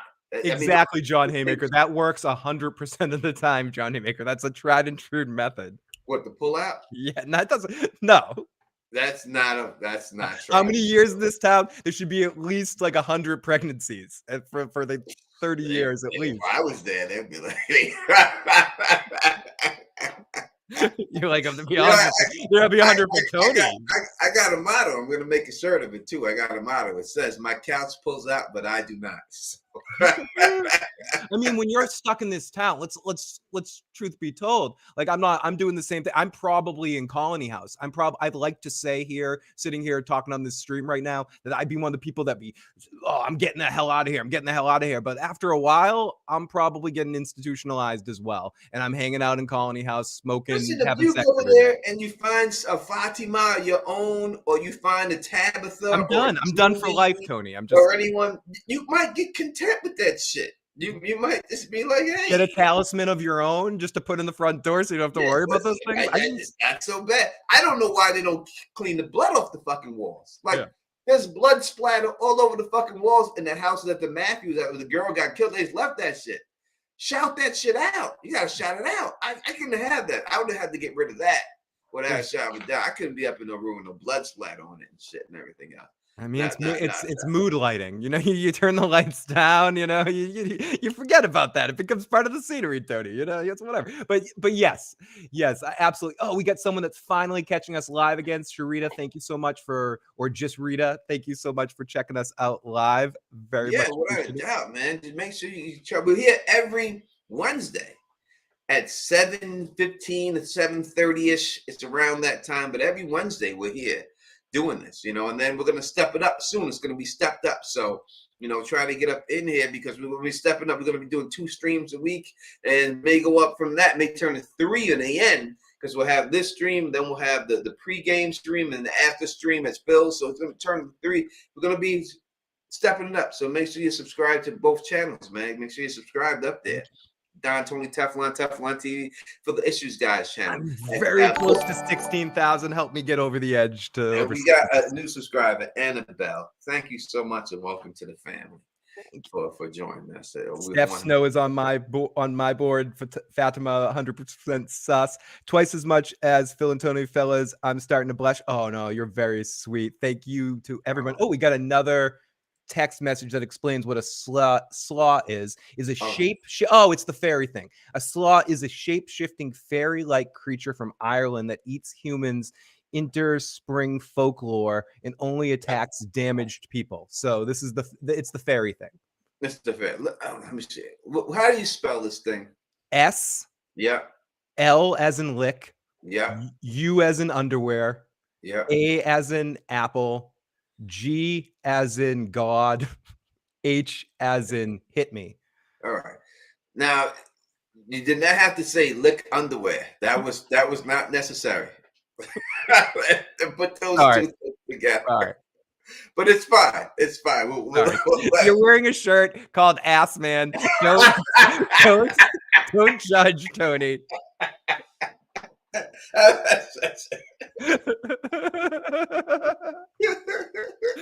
All right.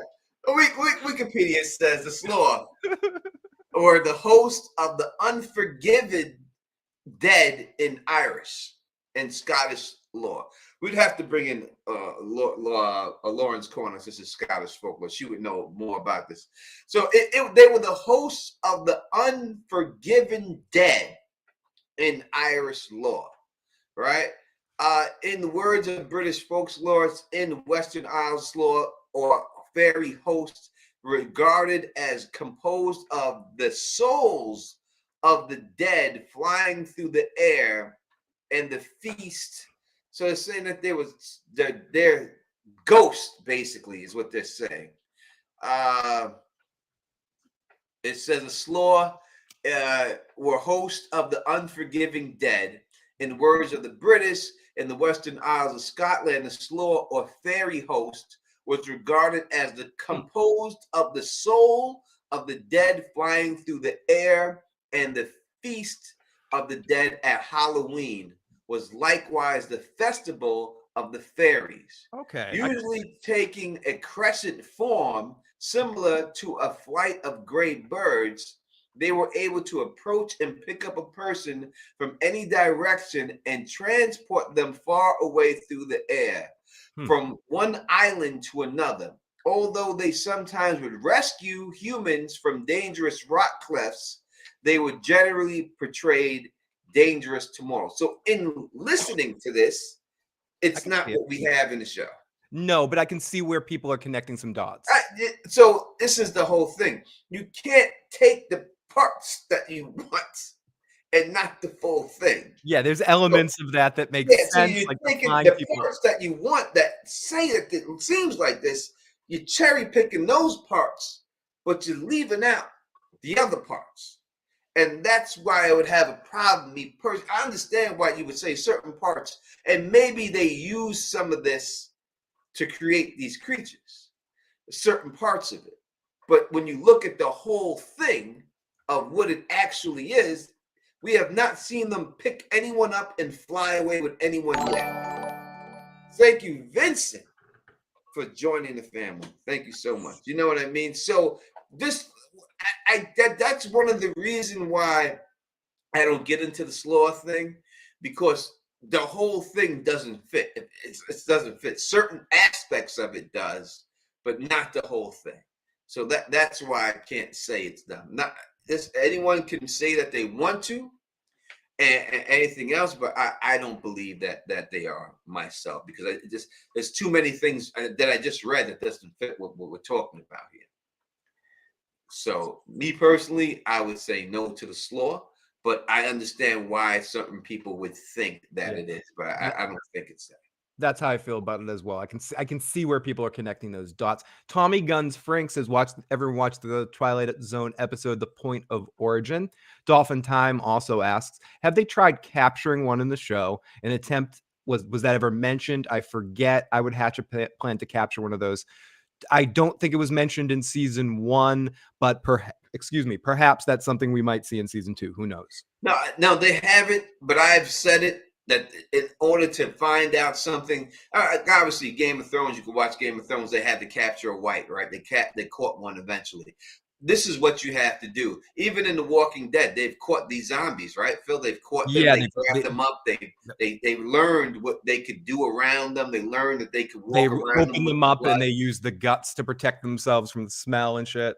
Yeah, so you have to capture shit in order to understand how to kill it. So I do believe that they have to. I think that the fact that they have that box, I think that's how you would capture them. You lure them inside the box and you put a wall in front of it, then put the talisman on the outside of it, and now they're stuck in there. Now you got them in there.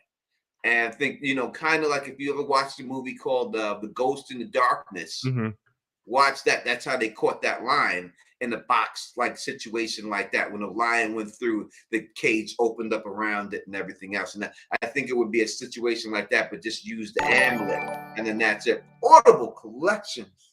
Is that what it says? What does that say? Collectibles?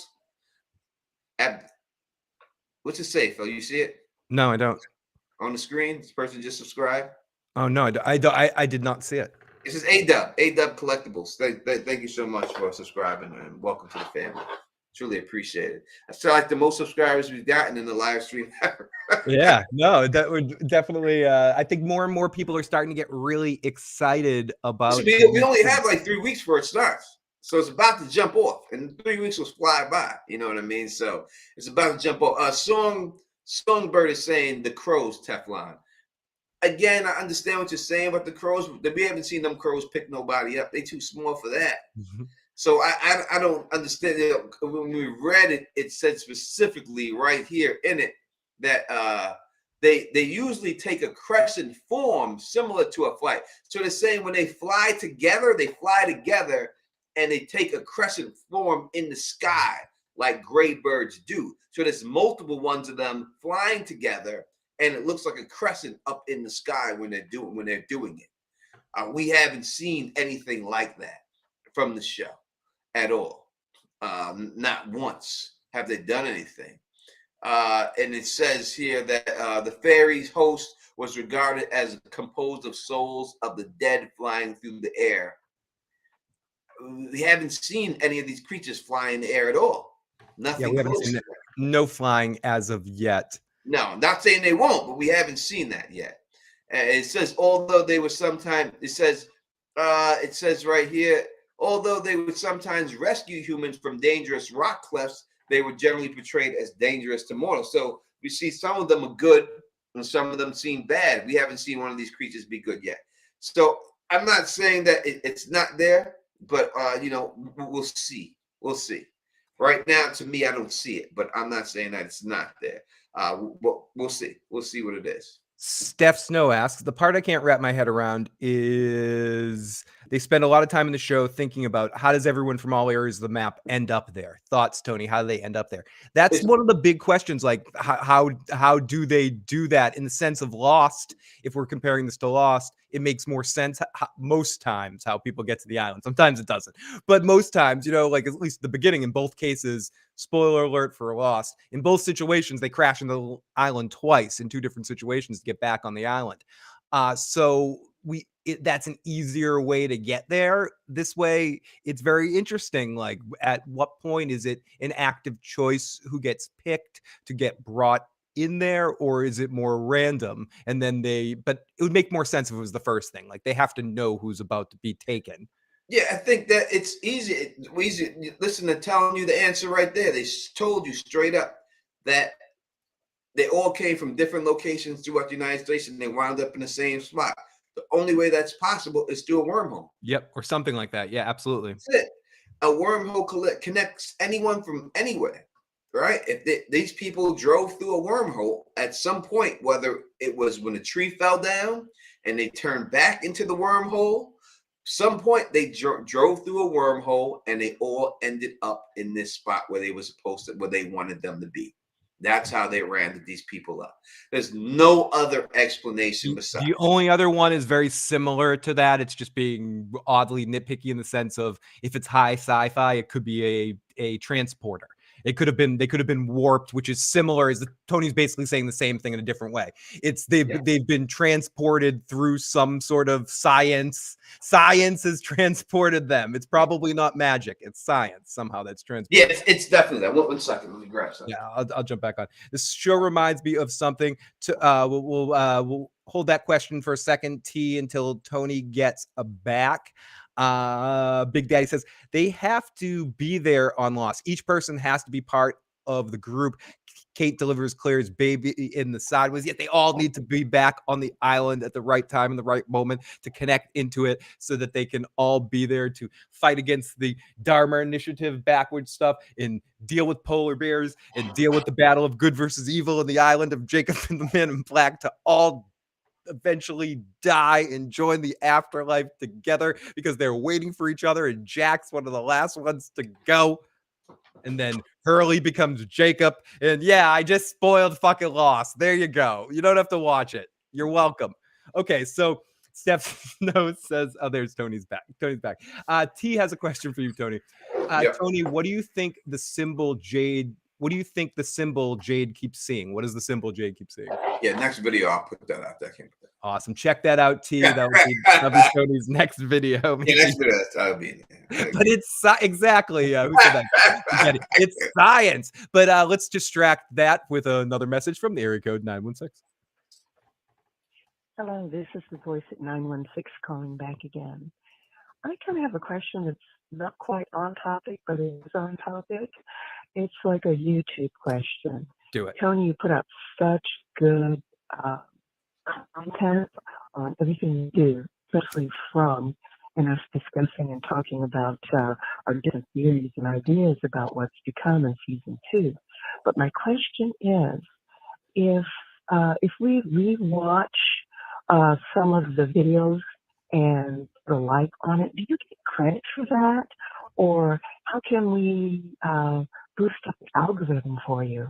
I'm just curious about that, because I've missed a couple of videos and saw them after the 24-hour period. And I was just wondering, is there a way that you can still get points or credit for that? Anyway, thanks. And Phil, you look good too, baby. Oh, thank you. Bye-bye. Thank you. See, Phil. I was fishing. See, I tried your attack. I fished for some compliments, and I got it. You gotta do that sometimes. You gotta do that. I'm happy. No, I'll do it. I gotta learn from the best. I gotta learn. I pulled the Teflon move. I was copying you. That's right. You sure did, and it worked. That's what you gotta do. All right. So so dealing with YouTube, the number one thing I would say, if you want to help people like me and Phil out, number one thing you want to do when you watch a video and watch the whole video, you want to like the video and you want to leave a comment on it. Now, those are three things that trigger YouTube and the algorithm into believing that it's a good video, and then them expanding the video and sharing it with a bigger audience. All right. So as for older videos, yes, if you go back and watch the videos, you put a comment on it and you like it, same thing. We do get credit for all that, but the length of the video. So dealing real quick and do it really fast of how YouTube works for everybody and stuff like that. You comment, you like, you subscribe to the channel, you do all that, you put that out. When YouTube promotes your videos and when it thinks that it is a good video. Subscribers help you get the first couple of views. If you can get to 1,000 views an hour, then YouTube will start pumping your video out.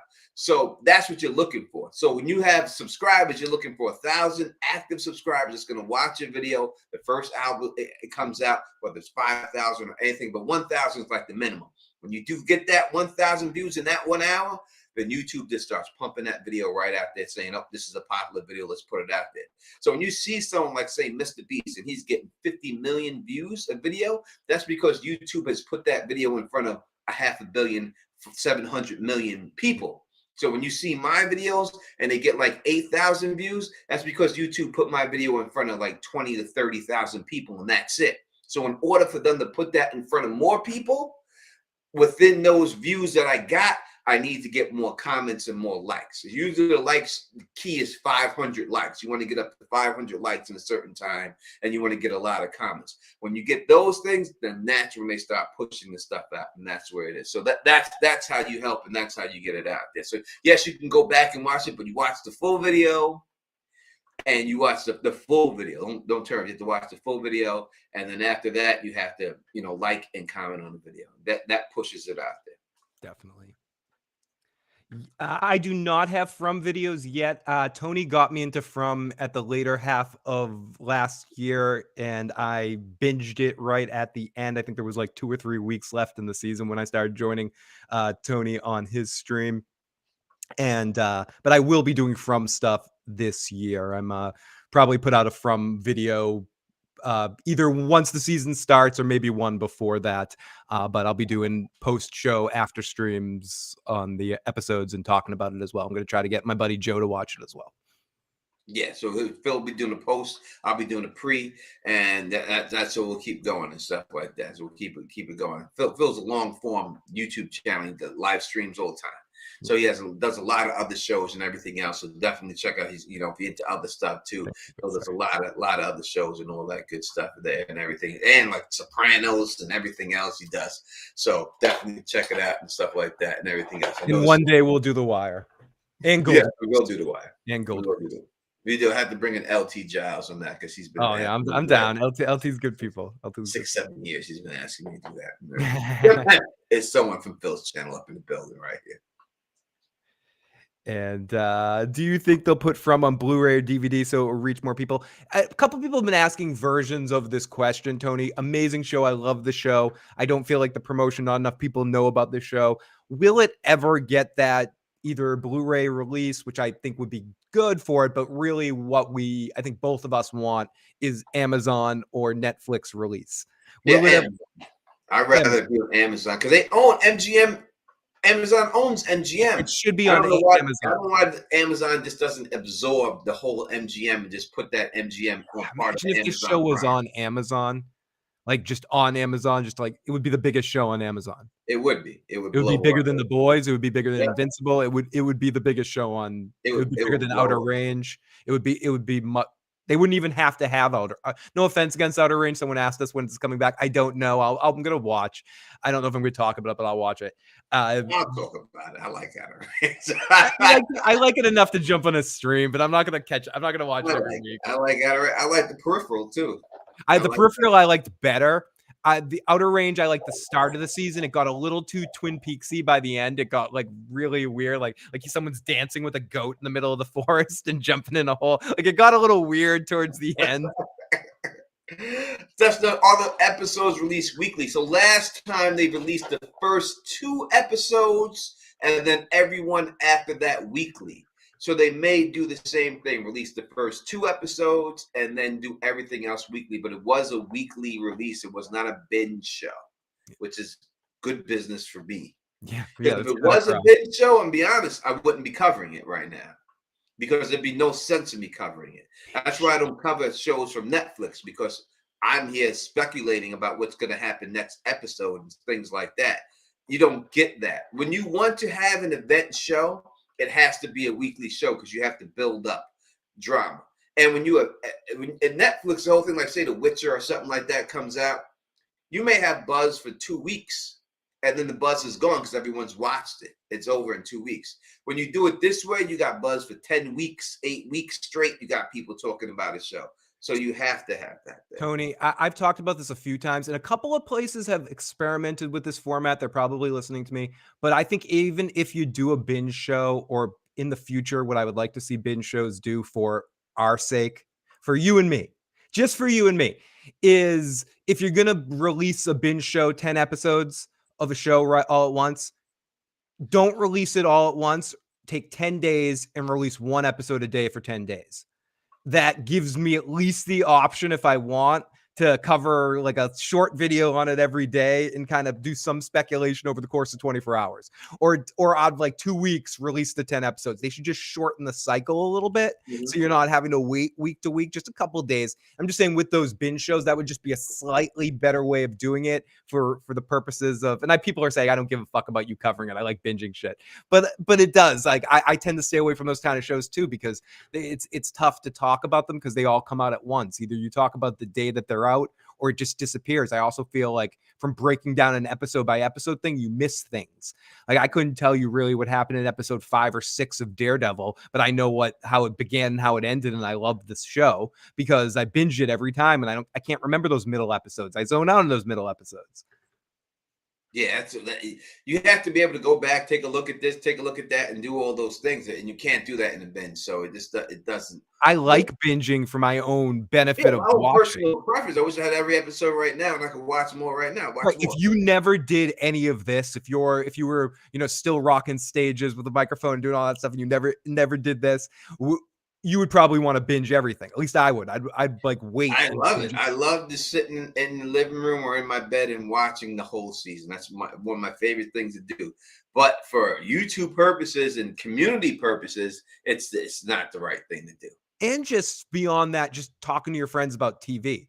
It's better to be able to talk about the episode than describe a whole season when you're like, you should watch this show. And like if you're just talking about an episode, sometimes it's easier to just like, I know water cooler talk doesn't exist anymore, but it still exists in certain ways, in certain dynamic. It's just not water coolers anymore. Yeah, like Yellow Jackets, I wait 2 weeks and then I watch. 2 weeks and then I watch. I like to watch 2 episodes at a time there.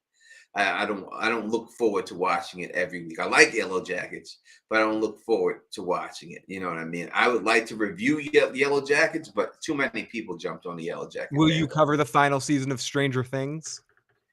I will try to. We'll see. I'll try. I'm gonna do it, but like I don't expect to get more than like 100 views on it or something. It's hard to deal with people. That's why you have to get to that 100,000 subscriber mark, because it's hard to get any traction or anything when you have these people like that. So many people. And some shows are just better when you binge it. I think a show like From, as much as binging it would be great, I think it lives for a week-to-week vibe. I think this show almost would be great on HBO as a week-to-week HBO show, or something. Like it just has that kind of vibe where each episode builds you up. And I think binging this show is awesome. Don't get me wrong, but I'm glad that this one makes you wait week to week. Same with Severance. I like that it made you wait week to week. It helped those episodes. To use a Norm Macdonald word, rest in peace, ruminate within you. Like you could really feel it throughout a week and take in the whole episode. And I think that's why these are 2 of the best shows that have come out in a couple of years because of that. And I think week to week helps that. If both these shows were just binges, I think they might have been forgotten about and not realize how unbelievably awesome they are. Yeah, I think Kiefer Sutherland has like a new 24 that's going to be starting soon. Real to like he's playing Jack Bauer again? No, but he is. So it's like Designated Survivor when he basically was Jack Bauer as president. Yeah, he's not Jack Bauer. He is Jack Bauer. He's fucking Jack Bauer. I like you. It is, but I think he has to do so. I think I see the hit. All right, we'll go for a couple more minutes here. If anyone else has a couple of questions, you can, because I got to start my fasting. I do a 14-hour fast every day, so it's about to pop up soon. So I got to end this beer and start the fast and get to bed and wake up and do all that. So if you have any questions for you boys, now's the time to put it up in the chat right now.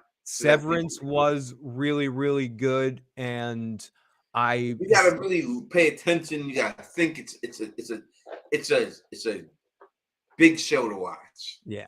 And I'm glad that these two great shows started at the same time. And I hope, I don't know how long it's going to be for a Severance season 2. I'm assuming it's this year. I don't think it's one of these shows that's going to take. It's not some HBO show that takes a vacation and then comes back with less episodes. I think we might actually see Severance this by the end of the year. Yeah, I think that show's actually coming back. Yeah, I don't think they have a lot of special. If you don't have a show with a lot of CGI in it, you can turn it over quick. They turned over from in a year. Yeah, no, you know what I mean. So and that's Tony. That's a big part of things nowadays. People's attention spans with these shows are so gone, and they should be, because there's so much stimulus to get, myself included, that shows disappear for a couple of years.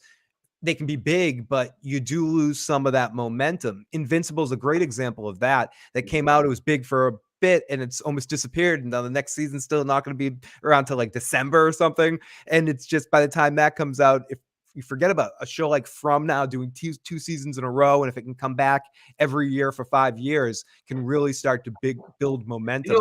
When dealing with animation, it might get to the point where before you do season 1, you already did season 2. You almost have. That way you're on your head. You can start season 3. Season 2 is already done. You're working on season 3, season 4.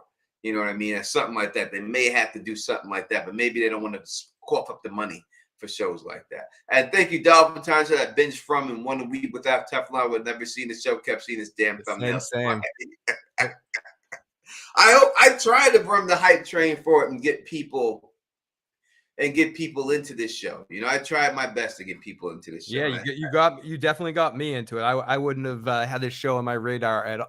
Like, you definitely 3 shows this past year you alerted me of, 2 of which I'm excited. One in the middle of it with the dancing goat. I was like, outer range, peripheral in this. And I think all 3 shows are good shows. You know, obviously From is better than the other 2, but all good shows. Yeah, no, that is what it is. All right, people. I'm gonna hit the fast button right now, because I'm not gonna be able to eat till like 12 o'clock. It's gonna be crazy. Ooh. Well, we'll see. Sons of Anarchy wouldn't give this a shot. Sons of Anarchy fans are whatever. 11:30 can't eat. That's no problem. I can make it to 11:30 easy. Oh yeah, you can do it. That's 2 hours. You can do. I know. I know. Yeah, I can make it to 11:30. You can make it 2 hours. You'll get some popcorn in a couple hours. You're fine. Yeah, I'm not even worried about it. I'll make it to that easy. I'll just kill somebody if I have to.